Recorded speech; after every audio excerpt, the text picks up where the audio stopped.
Now we are going to start the first chapter, and that is about this image classification with KNN and linear classifier. So we'll start with the KNN. I generally start with the KNN. KNN is not the part of the deep learning, but it will give you like the idea like why we are moving towards the deep learning. So we'll see the disadvantages or limitations of KNN, and then we'll go for the deep learning part, like taking the motivation, and we'll move forward to the deep learning part. Okay, so image classification is like very simple task, and many of you know this task. uh, Image classification, like we have given the image, and i- yeah, like a model has to give the label. That is like for this image it will be cat. For us, it's very easy because we can easily understand the visual stuff. But for computer, it's not the easy task. So for computer, what we'll do, we'll generally convert this thing into matrix form, or we can say the numerical values, and that is also called pixel values. So this is the thing. So your computer cannot understand this visual stuff because it has not been trained in that way. It can only understand or like the language of the computer is different. So it can only understand the numerical values. So whatever you want to give, whatever task you want to give to the computer, or like this machine learning, deep learning, because all those things will be run on the computer. So you have to somehow convert all those problem statements or all those inputs related to problem statement into the numerical values so that your computer can understand it and process it. Okay.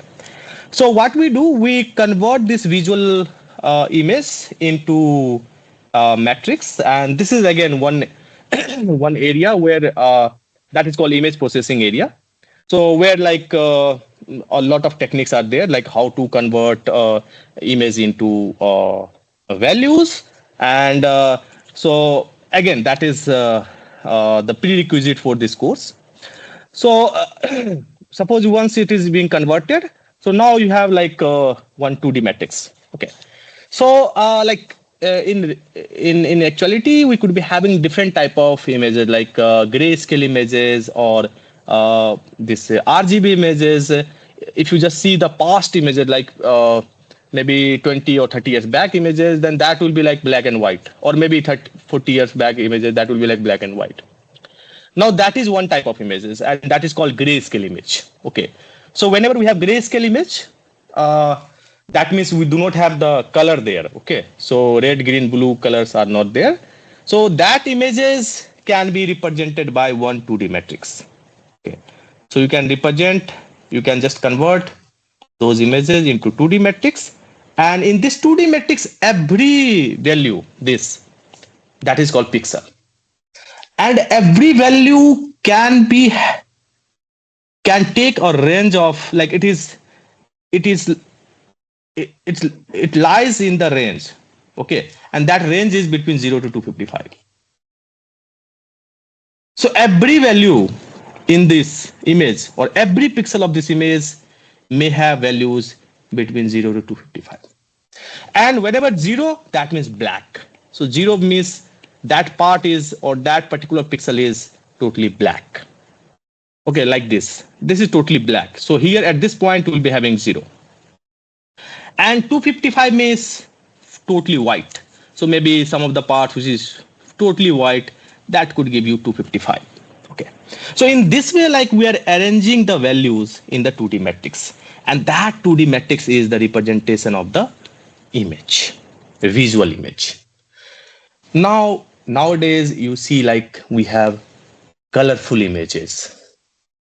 So that colorful images cannot be represented by only this one 2D matrix. So for the colorful images, that is also called like that is called color image. So for color images, we want 3 2D matrix instead of only one matrix. So we'll be having 1, 1, and 1 of same size matrix, same 2D matrix. Okay, same size, not same, but same size 2D matrix. And this is for R, this is for G, this is for B. Now, Red, in red again we'll be having same number of pixels. In G also we'll be having same number of pixels, and B also will be having same number values or same number of pixels. Now here, whenever I'm going to represent one part from here, one pixel from here, one pixel from here, like maybe just consider one pixel. Suppose you are considering this pixel from here. Now this pixel, if we are in a RGB, like if this is color image, then this one pixel will be represented by 3 values, and those values will be coming from the R, G, and B. So in R, this value, and this value represent one value or one color at this point, or maybe some other point. It could be from any point, or maybe a starting point, then it could be from this point. So you can see, like, whenever we have colorful image, we are taking 3 matrices. And you know that in this whole world, every color can be made by combination of red, green, and blue. And that's why we are doing this. So every color here can be represented by the combination of red, green, and blue. So now, whenever we have RGB image, that means we have colorful image, then in that case, we'll be having 3 2D matrix. And the combination of these 3 2D matrix will make all the color here. And it's like the visual, whatever visual image you're seeing here, that is just the color representation of the image. Okay. So in this way, we store the image information. So whatever value I pick, like I pick from this value. Now this is not the only value for the representation of the particular color. I have to pick this, and this, the corresponding values from all those matrices, and that will make one value or one color for the particular point. Okay, so this is like the image processing part, but I thought of like just putting some concept here, some discussion here, like overview. So okay, so the first and foremost goal is, whenever you have image, you convert that image into matrices. Okay, so we have, suppose this is the image, and we converted this image into matrices. So this is colorful image. So once you convert, and these are also called channel. So this is first channel, this is second channel, this is third channel. We have 3 channel, R, G, B. Okay. So suppose this is image given to you. So what we'll do, we'll convert this image. We'll just, there is function for doing this.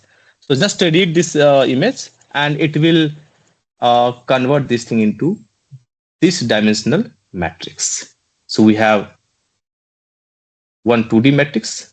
We have 3 such type of 2D matrix. So the size of the matrix is 800 by 600. So that is like height and width of the image. And 3 means we have 3 channel, R, G, and B.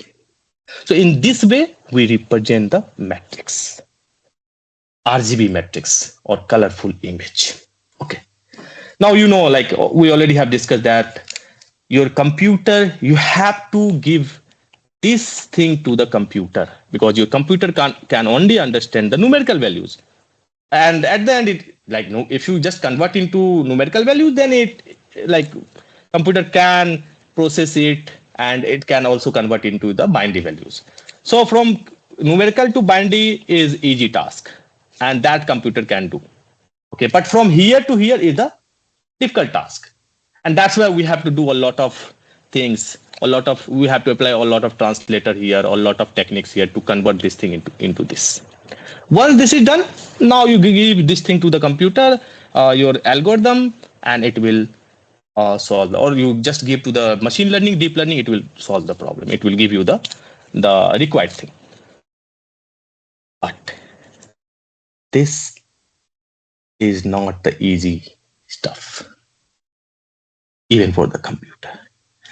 Because in the visual thing, you have the spatial information like this. You are just saying, oh, this is eye. So close to eyes, all those things, this will be there, or maybe close to eyes, nose will be there, close to eyes. Now in this, just seeing the numerical values is very difficult to interpret, like where the eyes are, where the nose is, where the mouth is. Everything is very, very difficult. Now we are taking this part from the image and just showing that part here.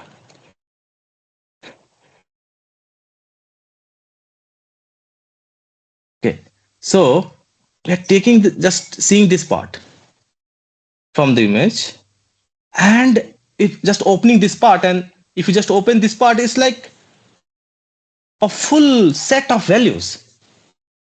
Now, how to interpret that this part is belongs to this, or maybe from this part, if you're getting one matrix, how can we say, like, how computer will get to know, like, this is eyes or this is nose? It's very, very challenging problem, even if you convert this thing into numerical values, because computer only sees this, and by seeing this, it's for humans, we cannot understand. We cannot say, like, if I show you this image, you can say, like, oh yeah, yes, this is cat. But if I ask you, hey, what is this? Can you interpret? No, there is no answer from your side. But somehow computer needs to understand that this part is talking about this in the visual image. And that computer needs to understand. But this task is not the easy task. Let us see even more challenging task, even more challenging thing in the case of, like, when we are dealing with the problem statement. So this is itself a challenging problem, but we have a lot of more challenging stuffs which computer needs to somehow understand or somehow resolve. Okay, so let us go with first problem, first challenge, and this is called viewpoint variation. Now, what I said, that whenever you are taking the image, it is going to convert into pixel values or numerical values. Now that's done. Now somehow you have trained your model. Like, suppose your model, maybe by showing different these matrices, maybe your model, at some time your model started to learn something from this or interpret something from this. But there could be a lot of challenges. Suppose you consider, or you have captured the images from this view. Like, you're taking the camera from this side, and this cat is sitting here, and you took the image. Now you got the matrix, and you have, while learning, when your model is getting learned, at that time you have shown this image. Now once your model is got expert, now you are going to test it. Now during testing, what you do, you just change the variation, or it may be intentionally or maybe unintentionally. This view has been changed. Now camera was here, now camera shifted to this side, or maybe your cat can be also shifted. So now this is giving you again the image of the cat, but this is another view. In the both cases, cats are there, the cat is there, but the problem is that this has been taken from one view, this has been taken from another view. So if the views are getting changed, these values would be also changed, because your pixels have been shifted. Now, if I show you this image, even I take from this view or this view, the thing is cat only, and visual stuff will not change too much. So if I ask you, like, from different views, you can easily say that this is cat. But for computer, since computer depends on the values. So values are changing a lot. So due to this view variation, all the matrices are different. It's giving the information of the cat only, but values are different. Now this is challenging. So when you learn, your model has been learned based on this, and while testing, if you are giving this, your model may fail because it has not seen this type of thing, this type of metrics while learning, while training. So this is one type of challenge, and goal is to deal with every type of challenge. So first challenge was just understanding the values. Now even understanding the values, we could be having a lot of different challenges, and this is one of them, that is viewpoint variation. Then there would be illumination effect. So when we could be having a lot of different variation, different lightning variation in the image. Now you can see here. Here in this part, all are the images of cat only. Now this part, this here, it's not visible properly. It's black. Here you can see like only the eyes are visible properly. Other parts are not visible properly. Now this part is like this whitening, or it's a lot of illumination, white color is here. In this part, even this cat is fully black. It's not visible properly. So even these type of problems, like when these type of challenges will be there, even this is difficult for the humans also. So I will, if I show you this image, you can say here, but in this image maybe you may be failed also, because you are just able to see the eyes. Here you can see, but in this image again, it's not properly visible. So this is again another effect, illumination effect. And due to this illumination effect, there would be change in the matrix, because you know that matrix is storing the color information, and if there is illumination, then color is changing. Now you can see like in every image, color has been changed at multiple places. Okay, so if it is totally black, it means like now there at that point we have all the 0 0 0 0 0. Okay, so color is getting changed, and that's why your matrices are getting changed. And this is like another type of challenges. Okay, now other challenges could be background clutter. So like see here, your object, this is the object. Now this object is matching with the background. The color of this is matching with the background. Again, your model be confused here, because it may be confused the background, because it's getting the same color in the background also. Okay. So this is also, this may create confusion for the model. Even you can see here background clutter. Most of the parts like are not visible due to the background color. So it's like white color is there, and your cat is getting hide due to this white color. So this is again one type of problem. And again, these two are like related to background only. So due to the background, your foreground part is not properly visible or interpretable. That's the other type of problem. Challenges. Next one is occlusion. Now occlusion, you can see like in this part, most of the parts of the cat is hidden. It's like hidden by this. It's not visible, occluded by this. Only this part is visible. Now model, like whatever model you are going to train, whatever deep learning model you are going to train, it has to understand like what is this? What is the level of this image? It has to give the cat, but this is again difficult problem, because just the face part is visible, other parts are not visible. In this case, you can see even more challenging problem. See this part. Even only tail part is visible. Now, by just seeing this tail, your model has to say like this is cat. Now, this is even challenging for us.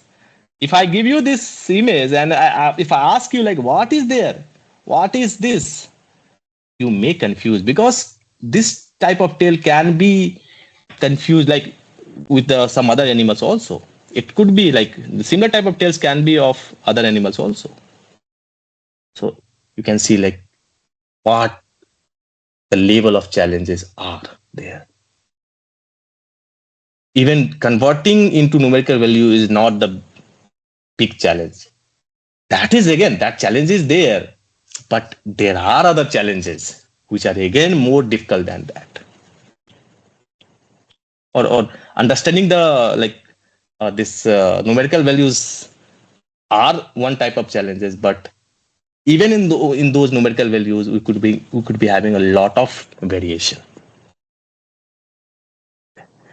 Then another challenge is deformation. This cat is here is sitting, it's sleeping, maybe it's, again another pose. So in every pose, like whenever this pose is getting changed, the colors and color information will be also changed because your pixels are getting shifted. And in that case, like again, in every case, you'll be having different matrices. So it's like every image is having the same label, that is cat only, but there is a lot of variation in all these matrices. Okay, even in the same class, we could be having different type of images. So like you just see here, this is the class cat only, but we have different color, different variation in the color of the same class cat. Like totally, it's like white color, maybe some black color, and like that. So even in the same class, we could be having a lot of variation, and that will also create challenge for the computer-based algorithm or for the deep learning or machine learning techniques. Let's see another challenge. This is another challenge. Now, this image has been taken from the far distance. So from far, if you just see this image is looking like this object is looking like a tiger. Like the context, if you just see context, this context is just like this tiger is inside this grill and like that. And this structure, by seeing this structure, is looking like a tiger. But if you just take the same image from the close distance, this is the close distance. Yeah, this is the image taken from the close distance. Now you can see this is dog, not a tiger. So context also matters. So that is also the challenging problem. So of the same object, if you're taking the image from the different context, it may give different visibility. Even for the humans also, it's very difficult to say like this is dog. Even if the question is being asked to us, we can also say like this is tiger because it's looking like a tiger. So it's for humans also, it's very difficult. So you can just understand like how difficult it would be for the computer. Okay. Now how to solve all those problems what we have seen before. And for that, ImageNet data came. And that is about modern computer vision. So it's like the problem of computer vision, what we have seen till now. So ImageNet data came and it says that I'll give you all type of variations in the image. You take it and then train your model so that your model will be experiencing all those variations, because that is needed. Once your model is experiencing all those type of variation, then it will be more generalized. And then while testing, when we go for using that model, then it will do well for different type of variations. So this ImageNet dataset is very huge dataset, and it is having millions of images, 1,000 classes, and every class is having a lot of images. So this is like a starting point of this modern deep learning or modern computer vision, and started around 2007 or 8 or 9, I think. Our goal is to take the image and give or assign the label for the image. So what I'll do, I'll just make one function, one Python function, simple function. So what I'll write? Well, I'll write classify image. That is the function name I've given. Have you seen this type of statement? Are you aware of Python language? Little bit? Yes. Okay, great. So in Python, you generally write function in this way. So this is the def means definition of the function. So def, and then you write the class, this function name, that is this classify dot this image, and then you are giving the argument here. You are passing the argument here, and then your function will do something, and then finally it will return something. Okay. So if I just see this task, whatever I have explained here, this task is very simple. What it will do, it will take the image and it will give you the label. Now, here you have to write the code which will give the label. So all the magic comes here. Okay. Now you have to write that magic. So how should this image give the particular label? So everything will be decided here. And we are going to walk like this deep learning will be there at this place. Okay. Now, my question is, let's ask the simple question. We have given this image.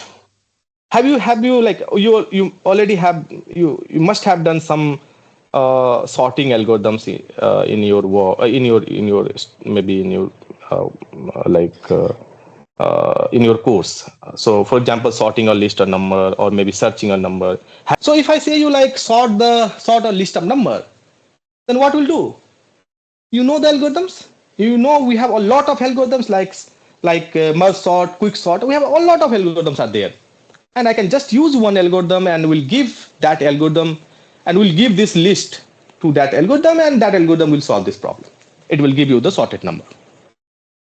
Now, can we do the similar type of thing for this task? Are you getting my question? But I'm saying that, can I make the manual algorithm, or we can say hard-coded algorithm, what you already have seen in the algorithm course? Can we make that type of algorithm for this problem? You know, this problem is very simple. Take the image, give the class label. Can you do it? No, I don't think so. No, sir. So what is the issue there?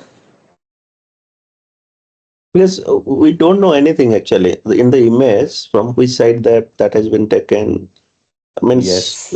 Nothing, no idea actually. It may be anything. Yes, absolutely right.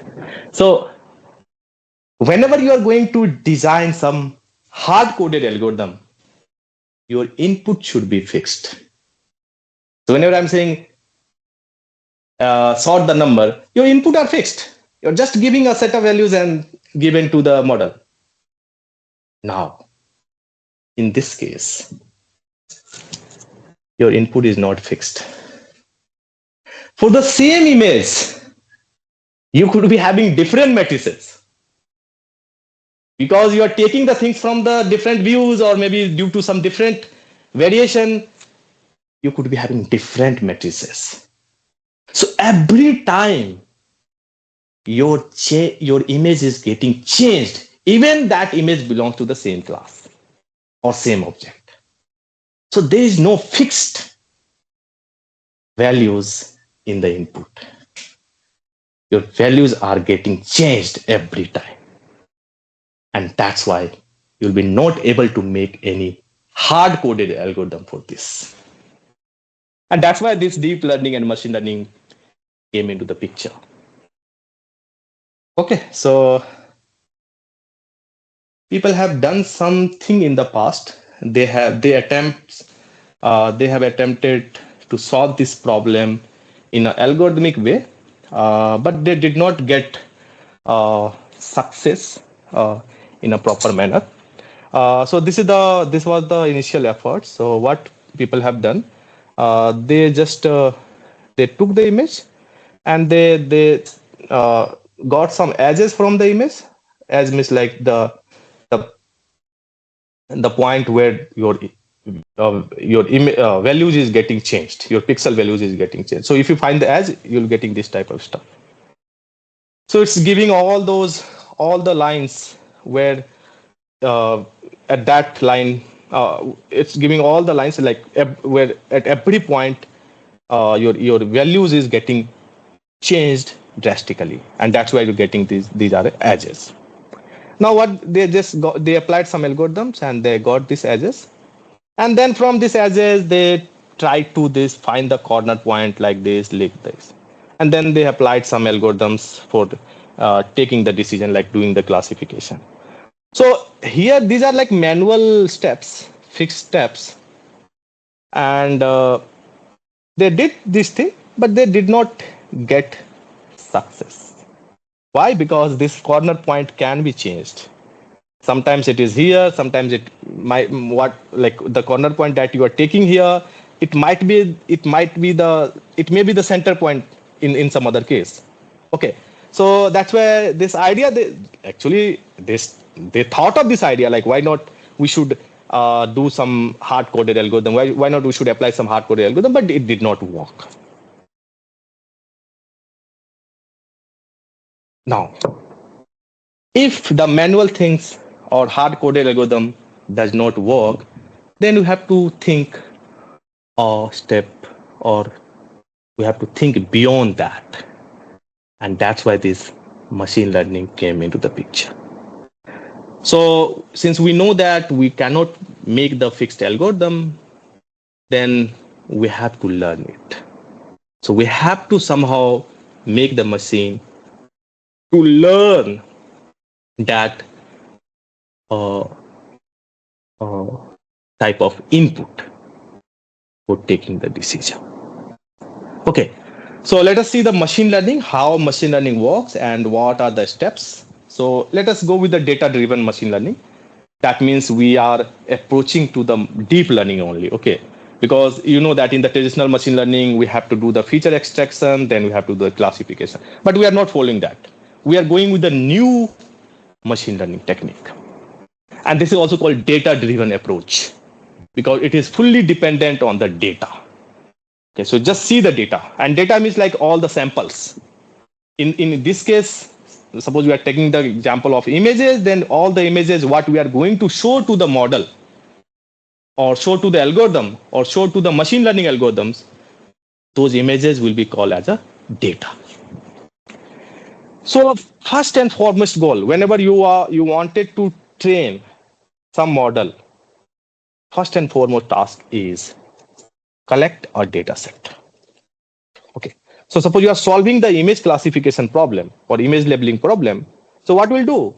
We'll collect all type of images, and you also need to assign label for each image.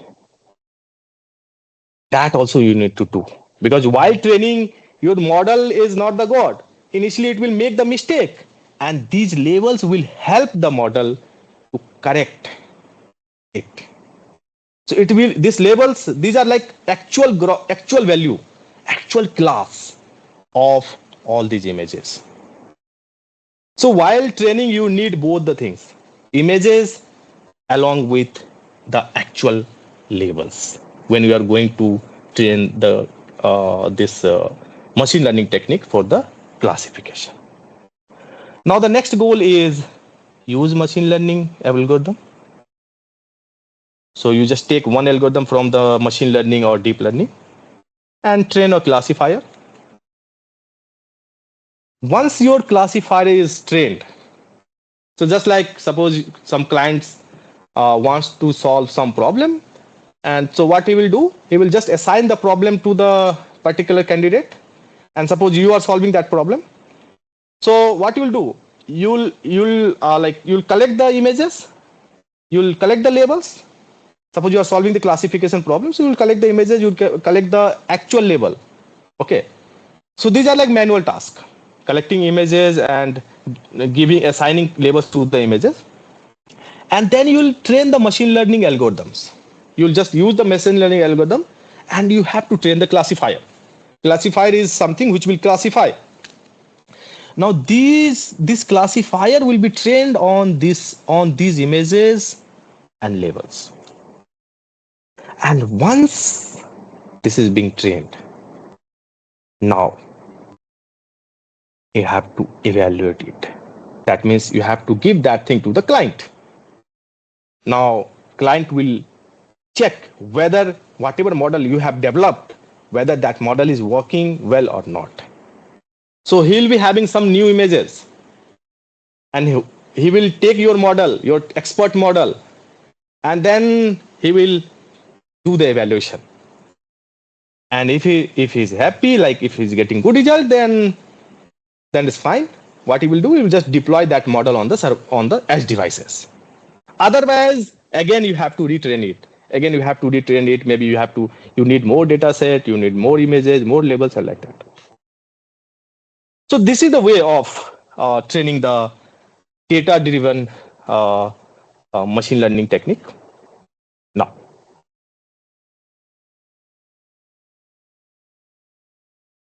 you can see these are the some images.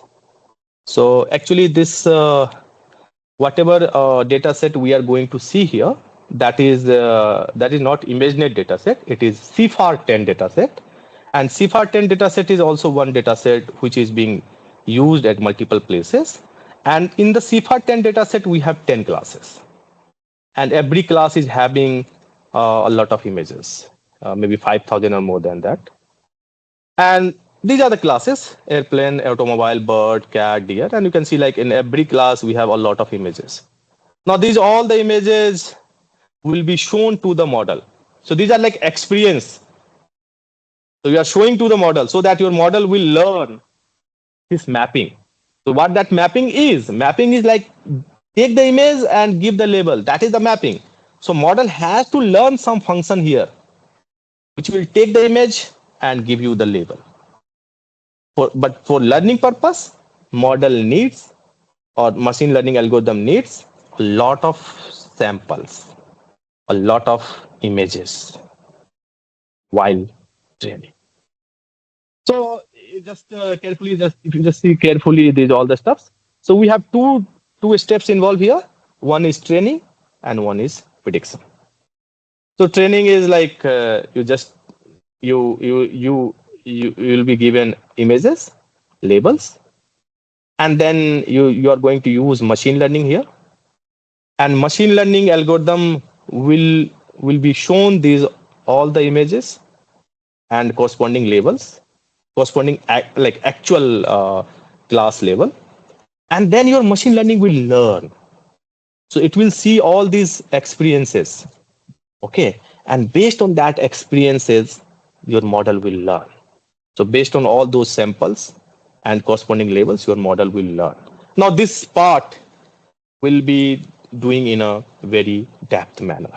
So we have a lot of we'll cover at least 10 classes for this. What are the things what are the components that involve here in this part? So once your algorithm is happy, your model will be returned. Now this is the model that you are going to use. Now you no need to train again. You got the model. Now this model will be used by the someone else who are going to use your system. Just like ChatGPT. ChatGPT has been trained by someone, by a set of people, and now it is available to everyone. Everyone can use it because already that expert is there, and that expert can solve your problem. So this is the expert. Just like if you're going for the MBBS, like you want to become a doctor, then what you do? You just crack the MBBS exam and then you get registered there. You study for 6 years, and then after 6 years, you will be expert. Now this expert that is coming from there, and that expert would be used for doing all type of things. So here in this case, this expert will do the classification. So now model, and while testing, just give the test images, and this model will give you the label of each image. So if say this image, oh, the label of this image is cat, and that's coming from this expert, which is your model. Okay. So let's start with the first model, the first classifier that we are going to build, and that is called nearest neighbor classifier. This is the simplest classifier. Generally, people do not cover it, but I generally cover it because I have to give motivation why we should not use this nearest neighbor classifier. And if you're not using it, then what are the different options that we can go with? So nearest neighbor classifier, let us see the algorithm. Maybe some of you might have heard this name before also. Okay. So this classifier is very, very simple. So what it's doing? So whenever you are going to train the model, what I said that you will be having images. These are the images, and you will be having the labels. So you are providing this image, maybe image 1, image 2, okay. And every image is having the label. Suppose this is cat, this is dog. So you have to manually do this thing. So that's why I'm saying like there is need of expert who is expert in this area, who will assign label for each image, because this is required for the model, because your model will be trained on these pairs. Okay, so you'll be giving these all the pairs, and what that pair is between image and the corresponding label, actual label. Okay, so suppose this is the training data which we are going to show to the machine learning, show to this nearest neighbor classifier to be trained. So in the nearest neighbor classifier, what is being done? It will just save this. So whatever information, whatever training samples you are providing to the nearest neighbor, what nearest neighbor will do? It will just save all those pairs in the RAM. So this is the function. So function is like same only. So the definition train, you are providing image labels, and this classifier is doing nothing but just saving the images and corresponding labels in the memory. So just memorizing all the data and labels. That's all. Now while testing, you will go with the image, but you do not have label. While training, you have images and corresponding labels.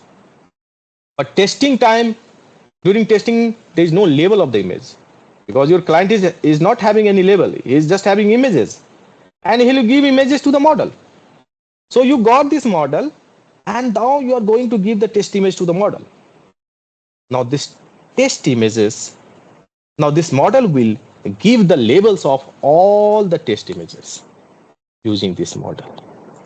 And what this model is just saving all the training samples. So how it is doing? How it's finding the label of every image? So what it does? whenever you are giving the test image, these are like test image. Now every test image will be like each test image will be matched with every training samples, and it will assign the value, it will assign the label of the images which is the best match with this image. So what it is doing, it's just predicting the label of the most similar training image. So you have all the training image, and then whatever test image is coming, you just take it and match with every image of the training. And this all the images are there in the RAM. And this image, RAM is random access memory, like in your system memory. And now this image will be matched with every image of this, and the most match, like the label of the image which is the most similar with this image will be returned. So suppose this image matched with most similar with this image. Suppose this image, maybe image n. Then what we'll do? We'll take the label of image n, and that will be assigned to this. That's all. Very, very simple algorithm. Just see through the visual stuff. So suppose these are the training samples. So you know that training. Whenever I'm saying training data, then I'll be having image with along with the labels. So we have given the images. We have also label. This image label. This image label. This image label. This image. Now let us assume the hypothetical scenario where we have only these number of images for the training. Now, whenever I'm saying nearest neighbor, it will be stored in a RAM memory. Now one query image is coming. Suppose your client comes and he says that you just take this image. Hey, just take this image and give me the label of this image. Can you give me through your algorithm? Suppose you have developed this algorithm. This is your algorithm. And your client is asking the label of this image. So what you will do? If you are using nearest neighbor, then what you will do? You'll just take it and you'll find the most similar images from this. For that, you could use any distance matrix, which will give you the value, the closest value. Again, you have to use some distance matrix for getting that closeness. So you use the distance matrix, you'll get the values with every image. We will get the distance of this from every image, and the most similar or most close image will give you the label for this image. So suppose this image matched, like this is like closely matched with this image, then the label of this image will be written, that is cat. So most similar image from the training samples will give you the label. Simple. So we generally use different type of matrices, distance metric for comparing images, because you are doing some type of comparison here. So suppose you are taking the test image. So test image is like one set of values we have, like 2D matrix. So just take the hypothetical image where we have these number of values. And in the training, again, you will be having all those matrices. So one matrix is for one image. So what you take the test image, and suppose you are taking the first training image from the training, you have training samples. You will take every training image from there. You are taking the first training image, and then you are just subtracting it and mod of this. This is like L1 distance. You are finding the L1 distance, you are getting this much. So this is the distance. Just you sum all the values, and that will give you 456. So in the similar manner, you will be doing this thing for every training image with this test image. And the closest, the most similar image will give you the label. It's very, very simple funda. Okay. So let us Sir, sir, see sir, with, sir, 1 minute. Can you go yeah, to that? So, so if it is 300, that means it is more close, right? Instead of this is 456. if second image is giving 300, then that is more closer. If Mm-hmm. some other image is giving 100, that is even more closer. So in that way, like you have to choose the most similar, or it's Mm. like most closest image from the training samples, and the label of that sample will give you the label of this test image. Yeah, okay, sir. Thank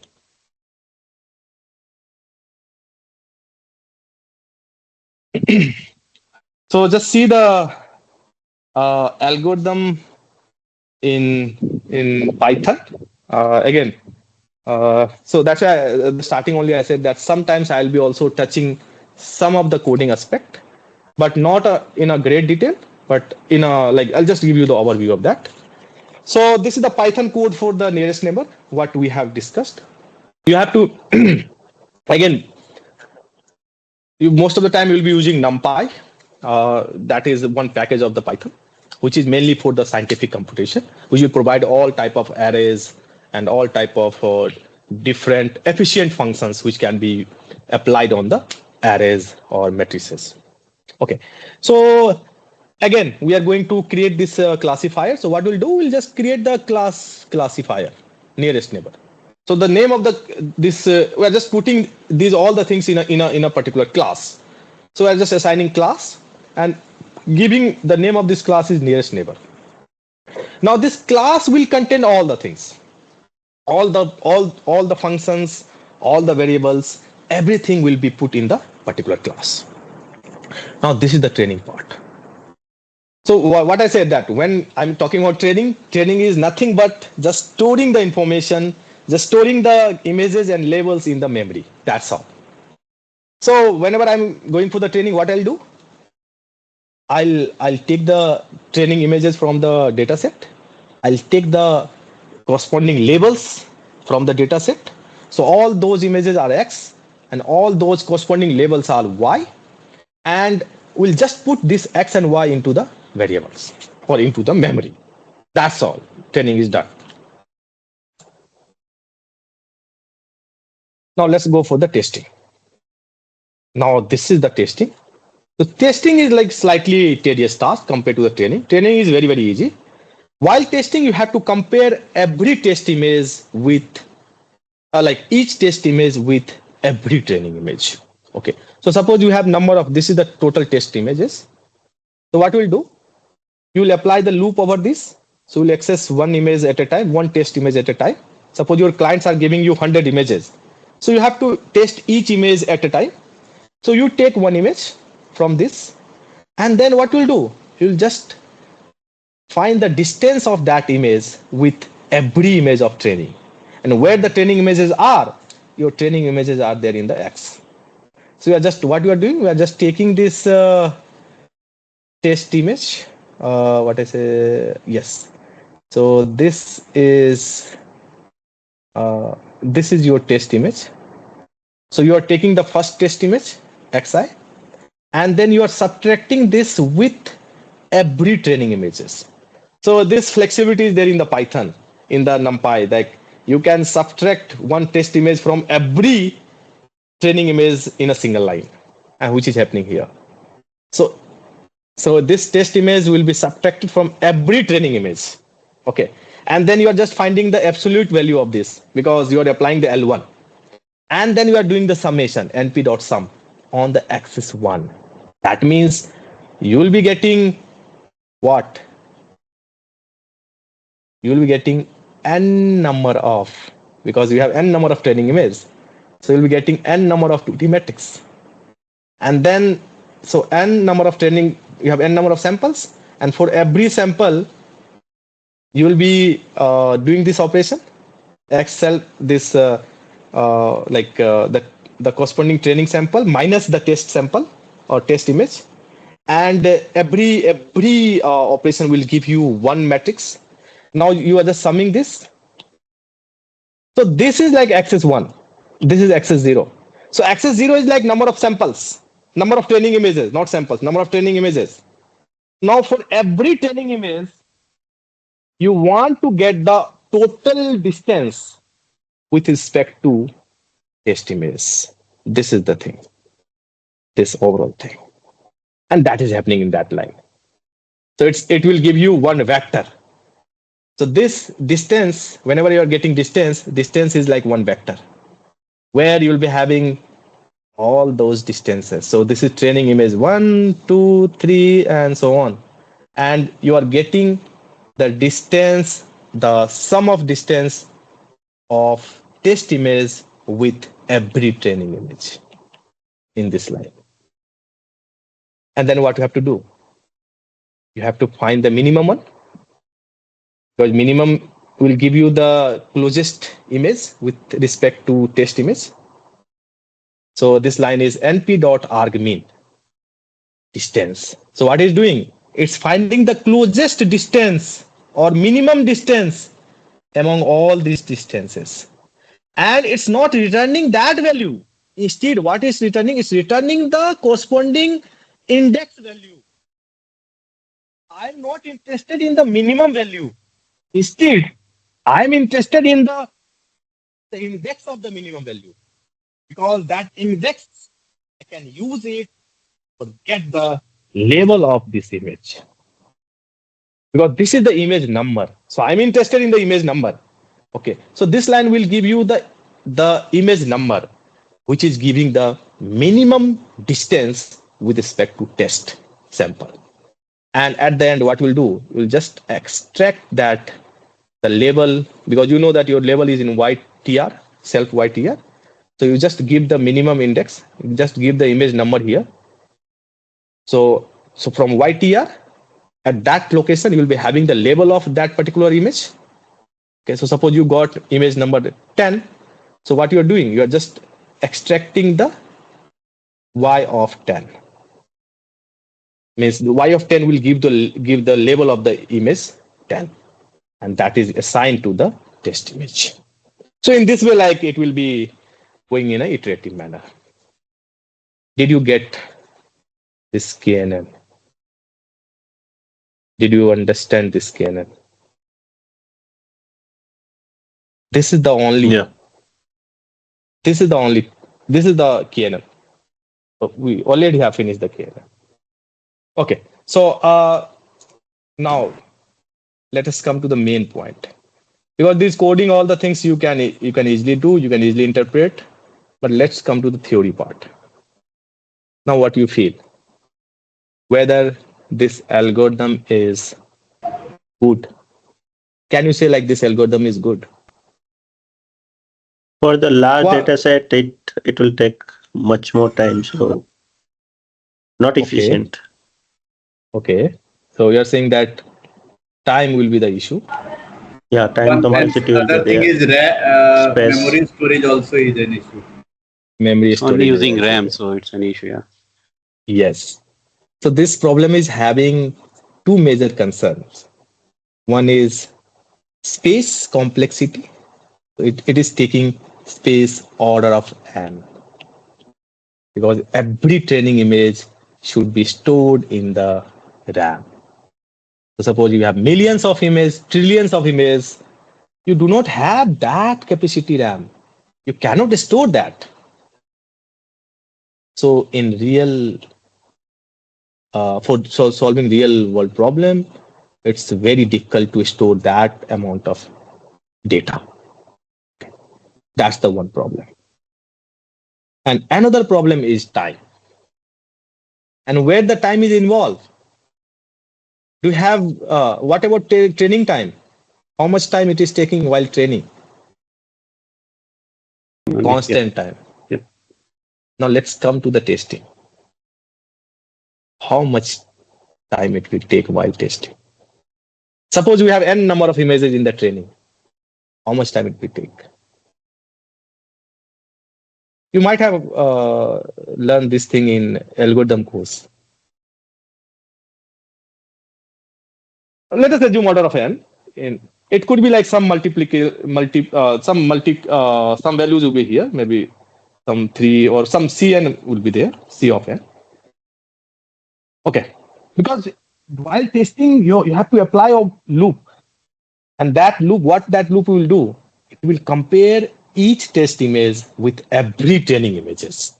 So that loop is going till n number of training samples.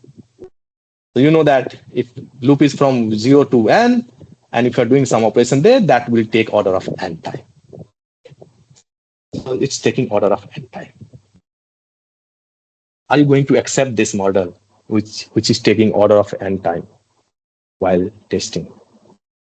It's just like suppose you want to test one image, and in your data set you have millions of images, and once you run it, it takes like 1 day or 2 days to give the label of that image. Are you going to accept that model, which is giving you result in a day or maybe in 2 days or even more than that? No, sir. No. Yeah. No. We want model which can give result very fast, maybe in second or maybe in millisecond. Okay. So testing wise, this model is not, because it's taking a lot of time. And the complexity wise also, this model is not good. So these two are like major concern of this model.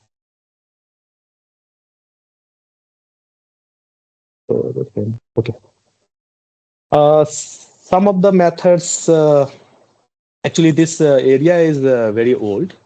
So many techniques have been developed to make this algorithm fast while testing, or while even make this this algorithm in such a way so that it will take lesser space even while training. But still, all those algorithms, this is again one area, research area where people work, but still, these all the algorithms, whatever the best algorithms are there in the nearest neighbor, those are not,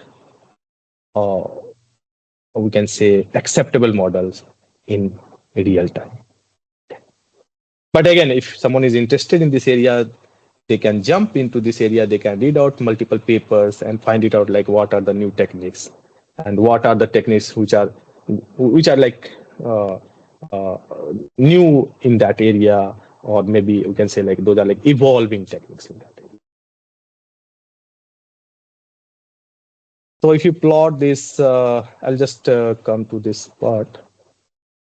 If you plot, like when you train this neural network, and if you plot, like suppose you have n number of classes, and if you plot this, all those boundaries, you'll get this type of boundary. Like this is one class, this is another class, this is another class, this is another class. You can see like most of the samples which belongs to the particular class, they are in the same cluster. Okay. So this is like just a boundary. This is like just the visualization of the boundary of each class, and you can see like some of the things are getting deviated from the particular class. Maybe some of the points might be, or maybe you can see like this part is coming in between here. This should not come here. It should, like, this is the part of this, but it's coming here. So these are like some problems which we are getting while training this model. But this is like one type of problem statement that we are solving. Again, if you go for some other type of problem statement, you will be getting different type of boundaries. So just for the visualization purpose, and this is all about nearest neighbor. Now let us dive into this. So whenever I'm saying k nearest neighbor, because I started with the KNN, k nearest neighbor. Now the k is something which we can set.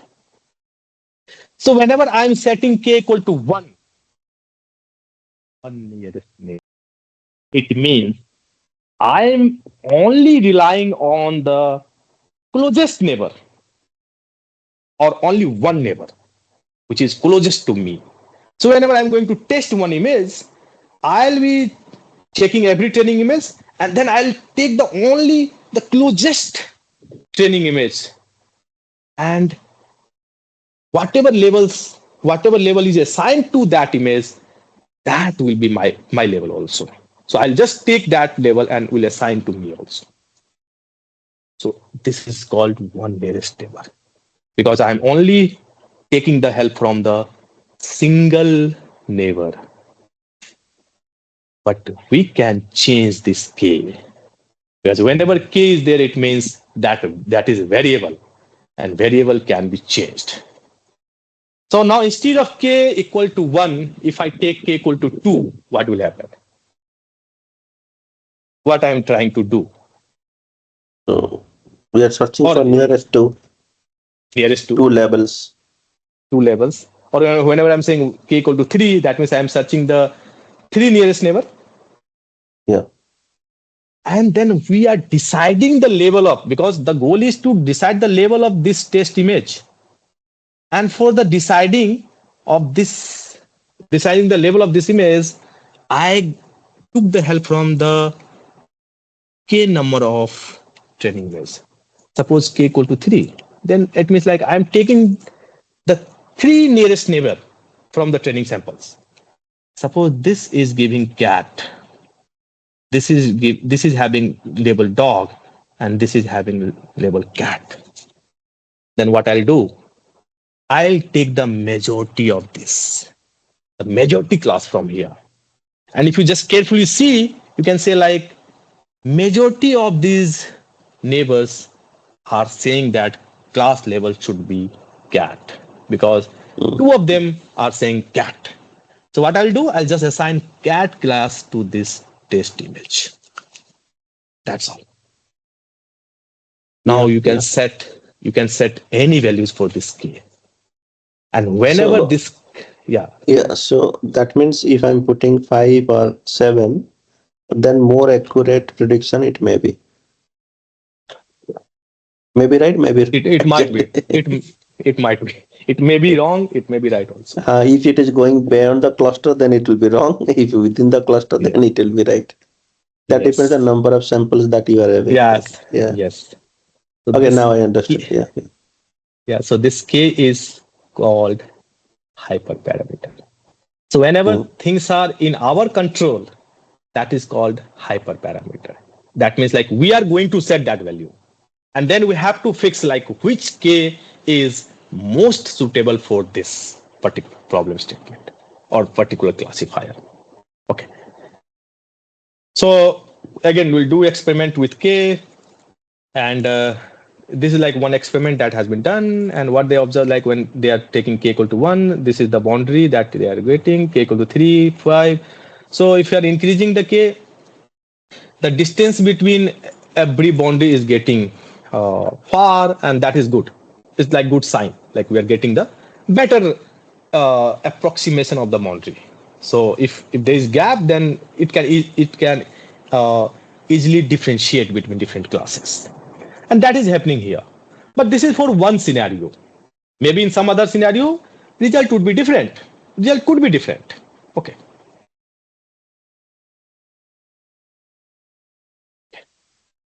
So I think we'll stop here, and because time is already over. So in the next class, again, we'll start from here.